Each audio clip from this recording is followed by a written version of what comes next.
Putting your hard-earned cash on the line, yeah, that can feel like a massive leap of faith, right? So today, we're going to break down exactly how you can research a company before you invest a single dollar. Let's do this. Okay, I know what you're thinking. Investing is like dating? It sounds kind of weird, but trust me, this is a brilliant way to think about it. You're not looking for a quick, risky fling. You're looking for a successful, long-term partnership. So let's run with this analogy. So, first things first, you wouldn't just walk into a room and date the first person you see, right? Of course not. You have a type, a strategy, and it's the exact same in the stock market. You've got to choose your approach. You've basically got two main camps here. On one side, you have the day trader. They're all about short-term charts and quick moves. It's high risk, kind of like glorified gambling. On the other side, you've got the long-term partner. This person uses fundamental analysis. They're like a detective trying to understand the whole company. And for our purposes today, we are all about finding that long-term partner. And if you're wondering why we're so focused on that long-term approach, well, here's a pretty staggering reason. The Motley Fool found that over 95% of day traders actually lose money.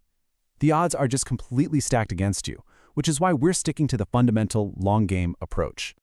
Okay, so you've decided you're looking for a long-term partner. Great, now what?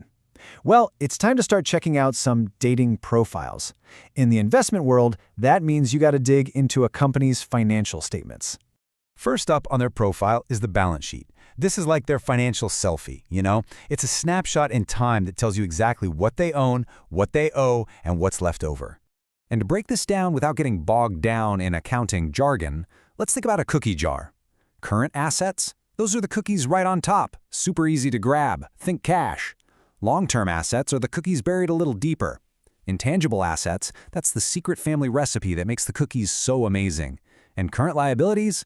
Well, those are the cookies you've already promised to your friends. Okay, so using that cookie jar idea, we can do a really quick health check. If we take a company like Coca-Cola and we divide their current assets, the cookies on top, by their current liabilities, the cookies they owe people, you land on this number, 1.13. So, what does that even mean? It's actually super simple.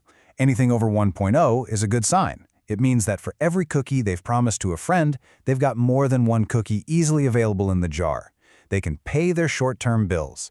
So yeah, in this case, Coca-Cola is looking pretty financially healthy. All right, their financial selfie looks good. But what about their history? You got to check their past, right? That's where the income statement comes in. It's basically the report card for the year. And just look at this report card for Coca-Cola in 2023. They brought in almost $46 billion in revenue. And after all the expenses, they were left with nearly $11 billion in pure profit. That is an A-plus report card, no question about it. But here's the thing. Big numbers are great, but what we really care about is efficiency. How good are they at turning all that revenue into actual profit? For that, we use this nifty little calculation to find their operating profit margin. Think of it like their performance review. So here's a good way to think about it.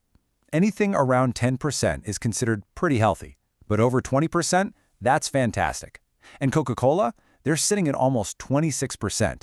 That's not just strong, that's elite level stuff. All right, we're almost done with the profile check. Just one last super important thing, the cash flow statement. This tells us if they're actually any good at handling their money day to day. You know, you can make a lot of money and still be terrible with it, right? We need to know if they're responsible. This statement is broken into three key areas. First, operating activities. You want this to be a big positive number. That's a huge green flag. Now, don't freak out if investing activities is negative. That's usually a good thing. It means they're putting money back into the business to grow. And finally, financing activities. Here you're just being a little cautious. Are they taking on way too much debt? It's all about sustainability. Okay, so the profile checks out, the numbers look amazing, everything on paper is perfect.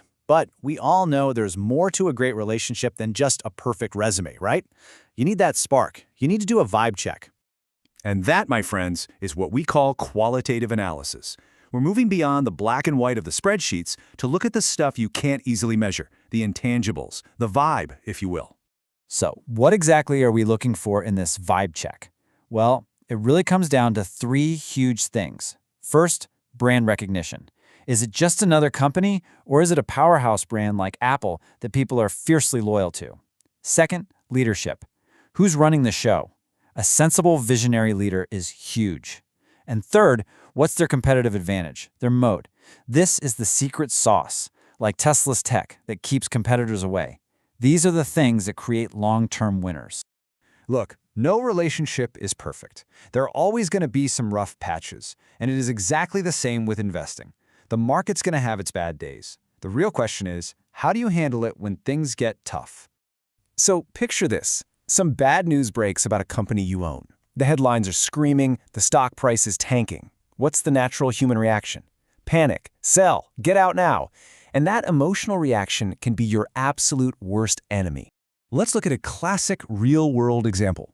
Facebook, or Meta, and the Cambridge Analytica scandal. Remember that? When that story broke, the stock got absolutely crushed. People were dumping it left and right. It looked like a total disaster. But here's the key. The people who took a breath and looked at the company's fundamentals decided to ride out the storm. And they were rewarded. The stock didn't just bounce back, it soared over 200%. It's a massive lesson in tuning out the short-term panic. Let's go back to our dating analogy. You wouldn't just go on one date and decide to get married, right? You play the field a little. Well, it's the exact same logic for building your financial future. You absolutely have to diversify. And a huge part of diversifying is knowing that there are different types of stocks out there. You've got your value stocks. Think of them as the steady, reliable partner, like Procter & Gamble. Then you've got your growth stocks. These are the exciting, high flyers like Tesla. They're putting every penny back into growing like crazy. And the best portfolios, they often have a healthy mix of both. At the end of the day, it all comes down to one golden rule. Don't put all your eggs in one basket. Seriously. Following some simple guidelines like these is your best form of protection. Think about it. If one of your stocks, or even a whole industry like tech, has a really bad year, the rest of your investments can help cushion the blow. It's not about trying to avoid risk completely, it's about being smart and managing it. So let's bring it all home. When you pull it all together, you realize that successful stock picking isn't about some hot tip you heard, and it's definitely not a get-rich-quick scheme. It's about doing the research, just like you would for a major life decision. It's about checking their profile, feeling out that vibe, and being ready for the ups and downs of a long-term journey. It's about finding a genuine partner for your financial future. And so the only question left is, are you ready to commit?